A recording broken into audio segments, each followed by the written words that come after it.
meus queridos, tudo bem com vocês? Bem-vindos à nossa aula de Geografia. Estamos na aula do 9º ano, aula de número 44. Eu sou a professora Flaviane e não deixem então de ter em mãos os seus materiais. Caderno, caneta, lápis, tudo o que for necessário para que vocês façam suas anotações. Lembrando, reforçando sempre para vocês, elas são importantes por quê? Para que vocês respondam às atividades, para que vocês façam esse exercício de fixação do conteúdo. Então, esses materiais fazem parte da aula e é importante sempre que vocês tenham eles em mãos. Então, não deixem de tê-los em mãos. Combinado? Hoje a gente vai conversar um pouco então sobre o sistema financeiro mundial. A gente vai entender então o que é esse sistema financeiro. Às vezes a gente escuta, né, alguma coisa ou outra, como que ele opera, o que faz parte, como que é no Brasil. Então, eu espero que com essa aula consiga ajudá-los a responder, às vezes, algumas questões que vocês têm sobre isso. E vamos começar a nossa aula. O nosso objetivo, né, que é descrever como o sistema financeiro mundial opera. Então, tendo o nosso objetivo em mãos e em mente, vamos começar a nossa aula. Então, o que é o sistema financeiro? A noção de sistema pressupõe, então está ligada, já nos induz, né, a ideia de organização. O que hoje nós conhecemos por meio do termo mercado ou então sistema financeiro representa o resultado de séculos de evolução da teoria econômica. Então é um assunto um pouco extenso, eu procurei resumir aqui, trazer os principais pontos para vocês. Mas, se vocês têm interesse, é um assunto muito legal para que vocês entendam até como que funciona decisões, né, em relação à política econômica dos países, não só do nosso. Então, se vocês têm interesse, é um assunto bem legal para vocês terem um extra, um estudo à parte ali do que vocês veem nas aulas em si. Então, eu trouxe mais uma questão resumida aqui para que a gente entenda o grosso, né, vou colocar assim, o grosso da questão. Né? Mas, como a gente vê, o sistema financeiro como um todo e os tipos de mercado, os tipos de políticas econômicas, eles resultam então de séculos de evolução do que nós chamamos de teoria econômica.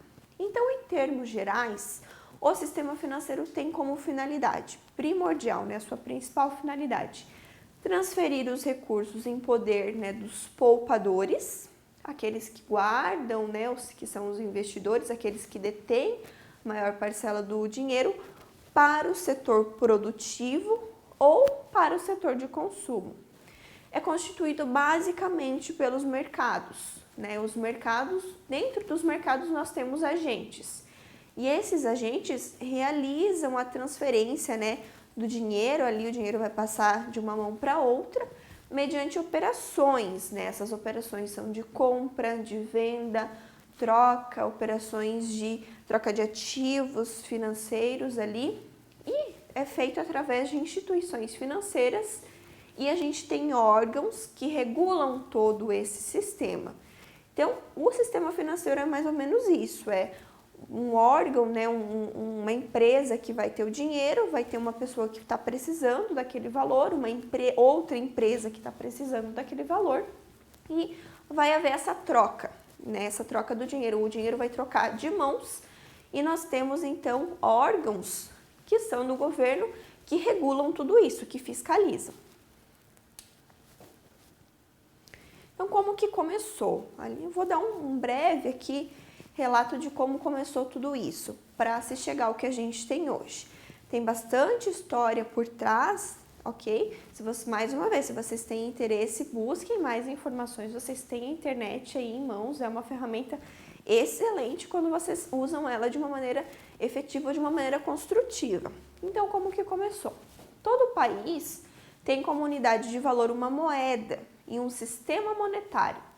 Normalmente, esse sistema, né, essa emissão da moeda também é controlada por um banco central, que tem um poder de regulamentação. Então, o Banco Central regulamenta todas as operações que ocorrem, né, naquele território e também é ele quem controla a emissão do papel moeda, do dinheiro em si.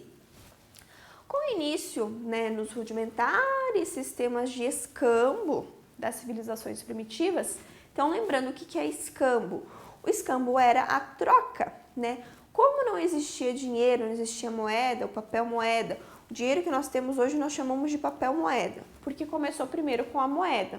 Primeiro as moedinhas normais que hoje a gente tem, né?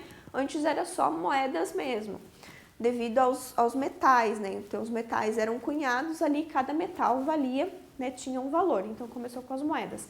Antes que existisse isso, nós tínhamos o escambo, que é essa troca, né?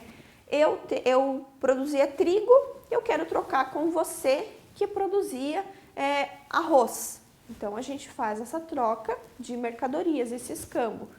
Então, alguma mercadoria valia mais que outra, né? Então, existia essa troca nas civilizações primitivas.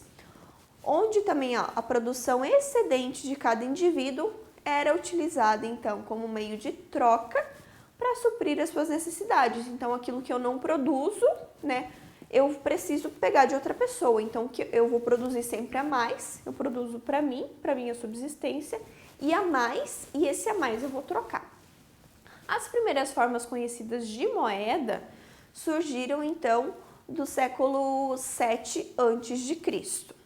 A moeda é a mais antiga representação do dinheiro e por isso ela é considerada a unidade representativa de valor e aceita como instrumento de troca. Por que começou a ter moeda?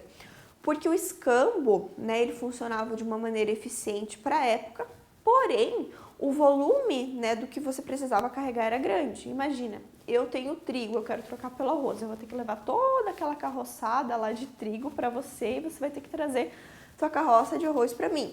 E dentro e aquilo era a mercadoria, era aquilo que valia, né, como dinheiro, lembrando na época, né, era aquela mercadoria.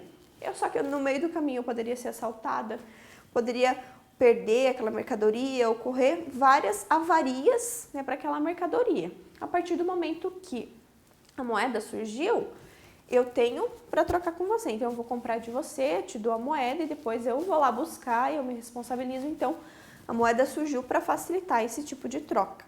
Então, por isso que ela é aceita como instrumento de troca. Ela tomou o lugar, então, né, do escambo. Então, aqui as primeiras moedas, ó. O problema do escambo era o transporte e a segurança. Então, foi isso que eu acabei de comentar com vocês. Surgiram, então, os recibos, que começaram a ser aceitos como meio de pagamento, dando origem à figura do papel moeda. O ourives era a pessoa responsável, então, por guardar a mercadoria do escambo e ele emitia, então, esses recibos de depósitos. Então, ele era o detentor, ele detinha a mercadoria, eu confiava a minha mercadoria a ele, ele vendia a minha mercadoria e emitia esse recibo. Então, essa pessoa chamada ourives, ela foi o embrião do que nós temos hoje como banco, da instituição bancária. Foi na expansão econômica do final da Idade Média que a função do banco ela se tornou mais conhecida na Europa. Por que no final da Idade Média? Ao longo da Idade Média, né, o que nós tínhamos ali como detentores do poder lembrem que a Idade Média foi o período em que a Igreja Católica, né, ela acabou governando ali a Europa como um todo. Então, para a Igreja, essa questão de enriquecer, ganhar dinheiro, não era bem vista. Então, quem fazia, né, esse papel de ourives, fazia esse papel de banco da época, eram pessoas que moravam fora da cidade, né, a parte ali fora da cidade que nós temos ali, o feudo, e eram principalmente pessoas, os judeus. Então é daí que vem também essa questão dos judeus eles serem bons comerciantes, bons negociadores, né? Vem dessa questão histórica também. Com o passar do tempo, né, o sucesso da prática bancária permitiu aos banqueiros o acúmulo de riquezas. Então, como as pessoas procuravam cada vez mais e mais os bancos, né, essas pessoas ali, né, o que era o banco, então, eles puderam ir acumulando. Então, eles foram acumulando o capital, foram ganhando dinheiro com esse negócio, se tornou realmente um negócio à parte. E com isso, também era um excedente, né, e como isso era um excedente, né, o que eles estavam ganhando. Assim como lá no começo do escambo, eu produzia para mim e produzia a mais, e esse a mais era chamado excedente para trocar, eles começaram a ganhar dinheiro. Então, eles tinham para suas necessidades e começou a ter um a mais. Então, isso se chama excedente. Tudo que é a mais é o que está sobrando. Então, esse excedente, esse valor que está sobrando, eles passaram a emprestar mediante o pagamento de juros. Então, eu estou precisando de dinheiro, né? Eu ia lá, ia buscar essas pessoas que tinham esse dinheiro, né? Eu precisava fazer isso fora dos limites ali daquela cidade. Eu ia atrás do dinheiro e emprestava mediante o pagamento de juros, que é o que a gente tem até hoje. Então, aqui, ó, os ourives, ó, emprestando o dinheiro. Então, a partir desse momento, se consolidou na prática o termo que até hoje é utilizado para definir o mercado financeiro. O mercado financeiro é o quê? É o local onde se encontram as pessoas com excedentes financeiros com as pessoas que têm a necessidade de capital. Então, quem tem sobrando se encontra com quem está precisando e o entendimento entre essas partes vai ser fundamental. Então, elas se entendem ali. Eu tenho dinheiro sobrando, você está precisando, eu te empresto mediante esses juros, a gente firma um acordo e está feito o negócio. Então, o mercado financeiro é isso. E como que ele funciona? Hoje, né, depois de todo esse tempo, né, ele demorou bastante tempo para se consolidar e para se formatar como ele é hoje. Então, o que eu passei para vocês até o ponto agora é um breve histórico. Então, como que ele funciona hoje? As pessoas com excedentes financeiros, conhecidas como unidades superavitárias, então aquelas que têm o dinheiro, né, têm o dinheiro sobrando, ele tem para emprestar, são os agentes que temporariamente entregam o seu dinheiro para outra pessoa. Do outro lado, então, a gente tem as pessoas que necessitam desse dinheiro, desse capital. Aquelas que tomam empréstimo junto a bancos, essas pessoas adquirem bens financiados, seja um carro, seja uma moto, seja um imóvel, né? Elas buscam fundos, então elas buscam reunir dinheiro para que elas possam iniciar um empreendimento ou levantar recursos para a finalidade que ela deseja. Então, de um lado a gente tem a instituição que vai ter esse dinheiro e do outro a pessoa que está buscando para os mais variados fins. Para promover o encontro, então, dessas duas unidades, dessas duas partes e satisfazer as suas necessidades, existe a figura das instituições financeiras. Quem são essas instituições que fazem essa mediação, então, de emprestar o dinheiro de quem está sobrando para quem está precisando? São bancos, são as corretoras, são fundos imobiliários, fundos, né, dos mais variados, sociedades, distribuidoras, entre outras. Então, todas as instituições que mexem com dinheiro, elas são, então, o intermediador de quem tem e quem precisa. Então, surge a necessidade de mais dois elementos: os instrumentos financeiros e as agências regulamentadoras. Então, o que são os instrumentos? Eles são a formalização das regras que atendem às expectativas das partes envolvidas na condução de um bom termo de uma operação financeira. E as agências, elas auxiliam na mitigação de conflitos e elas zelam, né, a partir de um ponto de vista neutro, pela integridade do sistema como um todo. Então, as agências, elas vão regular o que está acontecendo, elas são um ponto neutro, elas nem emprestam, elas nem pegam, elas vão regular. Se existe excesso de alguma das partes, essa agência regulamentadora vai falar: opa, peraí, né? Alguma coisa não está certa aqui, vocês não estão seguindo as regras do mercado aqui. E os instrumentos são essas regras, né? Para que tudo aconteça de uma forma eficiente. Então, existem regras. Eu te empresto mediante esses juros, você me paga, só que se você não me pagar, o seu nome vai ficar sujo, você não consegue mais contrair empréstimos em outros locais, você fica restrito. Então, são essas regrinhas básicas que acontecem nessas trocas. O sistema financeiro mundial, então, é formado pelos elementos que a gente viu até o momento, operacionalizados por diversos instrumentos desenvolvidos ao longo da história. Eles são, né, é o quadro mundial de acordos jurídicos, instituições, agentes econômicos, né, tanto formais quanto informais, que em conjunto eles facilitam os fluxos internacionais de capital para fins de investimento e financiamento do comércio. Então, o sistema financeiro mundial, né, como um todo, ele opera dessa forma. Aí a gente vai ter dentro desse sistema os agentes econômicos, que são as famílias. Normalmente as famílias são aquelas, né, que acabam pegando os empréstimos, precisando do dinheiro.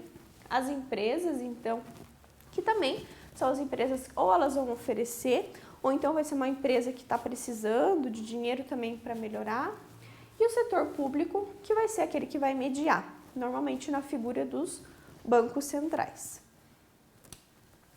Desde a sua criação no final do século XIX, durante a primeira onda moderna da globalização econômica, sua evolução é marcada pelo estabelecimento de bancos centrais, tratados multilaterais, organizações intragovernamentais, visando melhorar a transparência, a regulamentação e também a eficácia dos mercados internacionais. Então, o mercado financeiro, ele foi criado, então, com esse ápice ali, quando a gente tem esse início da globalização moderna, que a gente conhece, essa globalização econômica, e a partir disso foram sendo criadas essas instituições, né, para fornecer capital, então, dos mais variados tipos.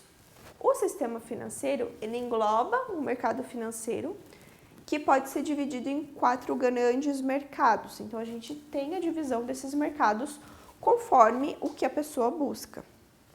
O mercado de capitais, que vai ser as bolsas de valores. Então, vão ser valores negociados ali. Você compra uma cota de uma empresa, por exemplo, a WEG. A WEG tem valores à venda na bolsa de valores.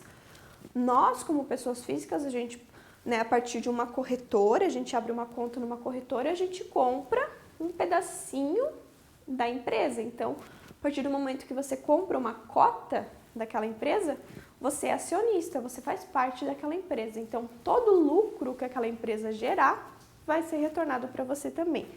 O que a empresa faz com esse dinheiro que você comprou? Ela reinveste na empresa. Então, ela se coloca à disposição em uma bolsa de valores, né? E todo mundo que compra um pedacinho daquela empresa está emprestando dinheiro para que aquela empresa ela melhore, ela cresça, ela evolua. E todo o lucro que ela obtiver, ela vai repassar para esses acionistas. O mercado de crédito. Aqui é o mercado, você ir financiar uma casa, são os financiamentos em geral. Você financiar uma casa, você financiar um carro, uma moto, emprestar crédito para que você faça algum tipo de financiamento. Ou até mesmo um empréstimo, né? Eu preciso de dinheiro para pagar uma outra dívida. Então, eu vou no banco, empresto ali um valor, né, para que eu possa sanar outra dívida, ou para que eu possa financiar uma casa, enfim, né, eu vou no banco em si e empresto um valor ali. O mercado de câmbio, ele normalmente é regulado, então, pelo Banco Central, né, todos eles ali são, mas o mercado de câmbio é o quê? É troca de dinheiro de um país para outro. Se eu quero comprar, eu tenho real, eu preciso comprar dólar porque eu vou viajar. Eu vou ter que buscar uma casa de câmbio. E normalmente quem faz, né, essa regulamentação é sempre o Banco Central. Então, essa troca de uma moeda por outra a gente chama de mercado de câmbio. E mercado monetário, ele é um pouco diferente das ações, porque as ações você compra mais para longo prazo. No mercado monetário são títulos, são coisas nesse sentido, fundos imobiliários que você compra a um curto período de tempo, ali de 2 anos no máximo, mais ou menos.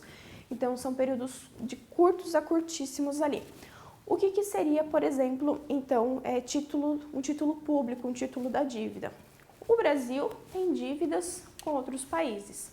O que a gente pode fazer? Eu, como pessoa física, eu também preciso daí de uma instituição para que eu possa fazer essa transação, uma corretora também. Eu vou lá e empresto dinheiro para o Brasil. Ele usa esse dinheiro, então, que eu estou emprestando, eu vou lá e compro essa dívida, né? Então, eu emprestei dinheiro para o Brasil, para o país Brasil, e depois de um tempo o país vai me devolver esse dinheiro que eu emprestei corrigido. Então, isso é o mercado de títulos. Isso é um dos mais fáceis que você tem hoje em dia para investir e é bem interessante. Então, essas são as divisões dos mercados. Se vocês ficaram interessados, mais uma vez eu sugiro que vocês pesquisem. No YouTube, gente, tá cheio de vídeos, tem muitos canais ensinando como que a gente faz, principalmente em relação aqui ao mercado monetário, que é um dos mais fáceis para investir.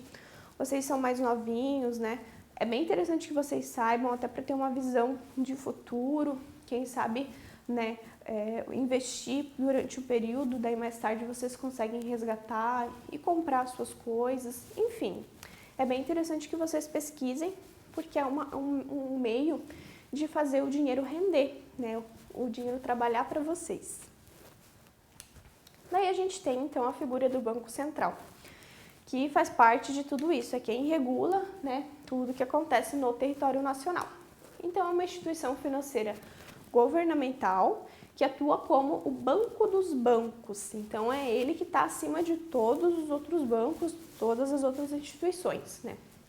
E tem como prioridade a estabilidade da moeda e o controle de crédito em um país. Cabe ao Banco Central o monopólio da emissão do papel moeda. Então, é só o Banco Central que pode imprimir o dinheiro, né, que ele pode colocar mais dinheiro em circulação, é somente o Banco Central, nenhum outro banco tem o poder de imprimir dinheiro, só o Banco Central. Cabe a ele também a fiscalização e o controle dos outros bancos, dos demais bancos, tanto públicos quanto privados. E a responsabilidade de administrar as reservas nacionais em ouro e moedas estrangeiras. Então, tudo que o Brasil, né, eu vou sempre dar o exemplo aqui do Brasil, tudo que o Brasil tem de reserva em ouro, porque os países eles podem comprar ouro, né, e ter ouro guardado para uma eventualidade ali vender e daí isso se tornar então uma moeda de troca também.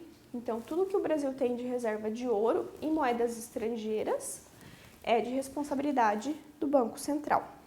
Todas as relações comerciais entre os países ocorrem através do Banco Central, todas as transações. Então, por exemplo, as nossas exportações, tudo que o Brasil exporta, ocorre ali através do Banco Central. E para que isso aconteça, há necessidade de se estabelecer regras gerais para todos os países. Então, para que esses bancos centrais de cada país eles se conversem, existem, né, regras entre eles. É isso que daí o sistema financeiro mundial ele regula. Esse é o Banco Central do Brasil, então, ó, o nosso Banco Central. O Sistema Monetário Internacional. Ele é o conjunto de disposições, normas, práticas, todas as instituições sob as quais são feitos ou recebidos pagamentos em transações efetuadas além das fronteiras nacionais. Então, é a partir desse sistema aqui, ó, que o Banco Central ele vai ter essas trocas com outros países. O comércio é essencial para que se tenha um sistema monetário internacional, uma vez que é o comércio que gera a necessidade de conversão entre as moedas. Então, né, para que uma moeda ela transite de um país para outro, a gente tem esse sistema monetário. E dentro do Brasil, quem faz essa conversão, né, gira esse dinheiro, é o Banco Central.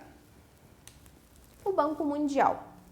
Ele nasce no período pós-Segunda Guerra, a partir de um acordo chamado Bretton Woods, assinado em 1944 por 45 países que queriam reorganizar a economia mundial depois, né, da Segunda Guerra Mundial. Então, a gente já viu essa questão da Segunda Guerra, né? O que aconteceu? Em uma primeira etapa, o banco ele teve foco nos países europeus, com o objetivo de ajudar esses países na reconstrução, uma vez que os países estavam devastados, né, depois das guerras ali, eles foram bombardeados, né, ocorreram, tudo que aconteceu, né, ocorreu ali na Europa, então os países estavam quebrados financeiramente, estavam sem, o território ali estava todo devastado, todo destruído, bombardeado, enfim, aconteceu tudo o que aconteceu, né, então os países eles precisavam de capital, de dinheiro, para que eles se reconstruíssem, pudessem recomeçar novamente. Daí então surge o Banco Mundial para auxiliar esses países nessa reconstrução. Só que, ao mesmo tempo, os Estados Unidos também entrou como um financiador. Então, alguns países se utilizaram do Banco Mundial, mas a maioria se utilizou dos Estados Unidos como credor, né? Então, os Estados Unidos emprestou dinheiro para esses países e a maioria deles, então, pôde se reerguer. Então, houveram essas duas fontes ali, essas duas instituições emprestando. Então, lembre, a gente tem uma parte que tem dinheiro e outra que precisa do dinheiro. Então, foi o que aconteceu. Então, uma vez que os países eles tinham se reestruturado ou através dos Estados Unidos, ali daquele empréstimo, ou através do Banco Mundial, então o banco ele entra na sua segunda fase, né? Então a criação dele, o intuito dele foi o restabelecimento dos países pós-guerra. Depois que isso passou, então esse banco começou a oferecer empréstimos a países subdesenvolvidos. Para quê? Quem são esses países? Aqueles que necessitam de crescimento, para expandir a indústria, para melhorar questões escolares ali, ter mais escolas, poder investir na educação, investir na saúde. Então, esse banco ele passou a emprestar dinheiro para esses países menos favorecidos, para que eles pudessem, então, melhorar os seus sistemas internos ali. Cada país participante da instituição, então, todos que fazem parte do Banco Mundial, que hoje tem ali em torno de 180 países, colabora com o banco. Então, tem ali, ele aporta dinheiro dentro do banco. Em sua comunicação, o Banco Mundial enfatiza que o atual propósito dele é combater a pobreza. Então, todos os países que fazem parte, eles aportam dinheiro, eles colocam dinheiro naquele banco, é como se eles estivessem guardando. É como nós, eu vou fazer uma poupança, eu vou guardar lá naquela poupança o meu dinheiro. E o banco, ele vai utilizar o meu dinheiro que está guardado ali na poupança para emprestar esse dinheiro para outras pessoas, né? E vai render juros. Então, a partir do momento que eu precise pegar o meu dinheiro, o banco ele tem que ter ali, aí ele vai tirar de outra pessoa para me devolver o dinheiro. Então, é assim que o sistema funciona. Quem tem, no caso, eu tenho dinheiro guardado, aí por meio do banco que vai utilizar aquele dinheiro guardado, ele vai emprestar para quem precisa. Então, esse banco aqui funciona dessa forma. O Banco Mundial, ele está dividido em outras instituições, então ele tem divisões dentro dele. E cada uma tem um foco específico. A gente tem o BIRD, o AID, o MIGA, o CIAD também. Depois vocês dão uma olhadinha ali. Cada um deles tem um foco, mas todas essas partes desse banco emprestam dinheiro para alguma finalidade. Aí a gente tem a figura do FMI, que é o Fundo Monetário Internacional. Ele foi fundado também na Conferência de Bretton Woods, lá. Então, ele nasce junto com o Banco Mundial e o objetivo é a preservação da ordem econômica internacional depois da Segunda Guerra Mundial, por meio da cooperação entre seus membros. Então, o primeiro nasce para a reconstrução e o segundo para assegurar a ordem econômica. Então, os dois ali têm quase que o mesmo objetivo, que é ser uma instituição que oferta dinheiro para quem está precisando. E desde então o FMI trabalha principalmente como financiador, concedendo empréstimos para evitar maiores endividamentos. Então o país ele está ali se apurando para pagar alguma coisa, ele recorre então ao FMI para pagar e ficar devendo só para um local. Está devendo, por exemplo, para 3 países, ele empresta dinheiro do FMI, paga aqueles 3 países e fica devendo só para o FMI. Então, é mais ou menos assim que acontece. Então, o Banco Mundial, ele financia coisas e o FMI, ele tem também esse intuito de financiar, mas, porém, mais para socorrer, né, em emergências financeiras. Aí a gente tem o mercado financeiro brasileiro. A história do nosso mercado financeiro, ela se inicia em 1808, quando é criado o Banco do Brasil. Vocês sabiam que o Banco do Brasil é a instituição mais antiga financeira que a gente tem no país? Então, foi criado quando a família real portuguesa veio para o Brasil, né? Eles se instalaram aqui no Brasil e representava a instituição mais importante da época. Além de cumprir, né, papel de banco central, então, lá no começo, quem tinha esse papel de banco central regulador era o Banco do Brasil. Era também o banco do governo. Como a economia, né, da época ela era agrícola, demandava então financiamentos para essa área, né?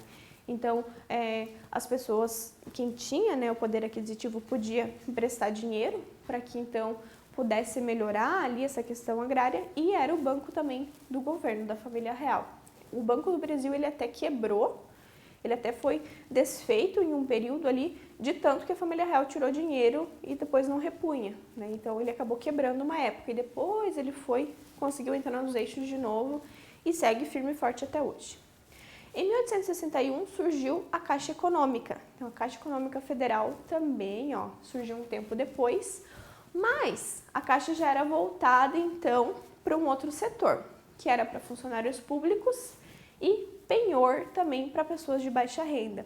Até hoje, se vocês forem em agências da Caixa, na porta da Caixa tem assim, penhor, a gente faz penhor. O que é penhor? Eu tenho uma joia, por exemplo, eu tenho o meu brinco aqui, ele não é, gente, tá? É só suposição aqui. Ele é de esmeralda e eu tô precisando de dinheiro. Eu vou lá na Caixa, dou esse meu brinco como garantia e eles me emprestam dinheiro. Aí depois, né, quando eu pagar para a Caixa aquilo que eu tô devendo, eles me devolvem o meu brinco. Isso é penhorar algum bem. Então a Caixa trabalha com isso. Então o Banco do Brasil, ele surgiu, né, ele era mais elitizado e a Caixa Econômica era mais para a população, mais para os funcionários públicos e para pessoas um pouco de baixa renda. O que acaba que se constitui até hoje é assim. A partir de 1964, o governo, então, ele estruturou o mercado financeiro nacional. Ele criou, então, uma fundamentação, né, ele legalizou, então, de uma forma mais efetiva o mercado financeiro a partir da Lei da Reforma Bancária, aí teve a Lei da Reforma de Capitais, Lei da Correção Monetária e a criação do Fundo de Garantia por Tempo de Serviço, né, que é o que a gente tem até hoje. Então, tudo isso foi criado a partir de 1964 e passou a regulamentar de uma forma mais efetiva a nossa economia. Atualmente, o Sistema Financeiro Nacional ele se estrutura da seguinte forma. A gente tem o Conselho Monetário Nacional, que ele vai ser a gestão da moeda, do crédito, capitais e câmbio, né, o Banco Central aqui. Conselho Nacional de Seguros Privados, controle dos seguros privados, por exemplo, um seguro de vida, um seguro, uma previdência privada mesmo. Aqui, Conselho Nacional de Previdência Complementar atua nas determinações pertinentes a empresas e de previdência fechada. E sob a supervisão, né, tudo isso sob supervisão do Banco Central, da Comissão de Valores, da Superintendência de Seguros, da Superintendência de Previdência Complementar e outros operadores, então, que oferecem ao mercado opções, né, de instrumento para gestão financeira. Então, quem regula tudo, a cabeça de tudo isso, que é esse Conselho Monetário, que no caso é sempre o Banco Central. A figura do Banco Central é o banco dos bancos, não esqueçam disso. E é isso, gente. Hoje a gente teve uma aula mais extensa, né, mais pesada até em relação ali à economia, uma aula de valor, né, com o trocadilho ali. Então não deixem de fazer as suas atividades, tá bom? Pausem o vídeo, escutem de novo, pesquisem, como eu falei, é uma aula interessante para vocês que são mais novos. Entender essa questão aqui é também entender como funciona o dinheiro de vocês, né, para que vocês não se percam com contas, né, no futuro. Mais tarde vocês começam a trabalhar, então para que vocês entendam como funciona, como que vocês podem agregar valor ao dinheiro de vocês, ganhar mais dinheiro, né, ter um bem-estar, né, social.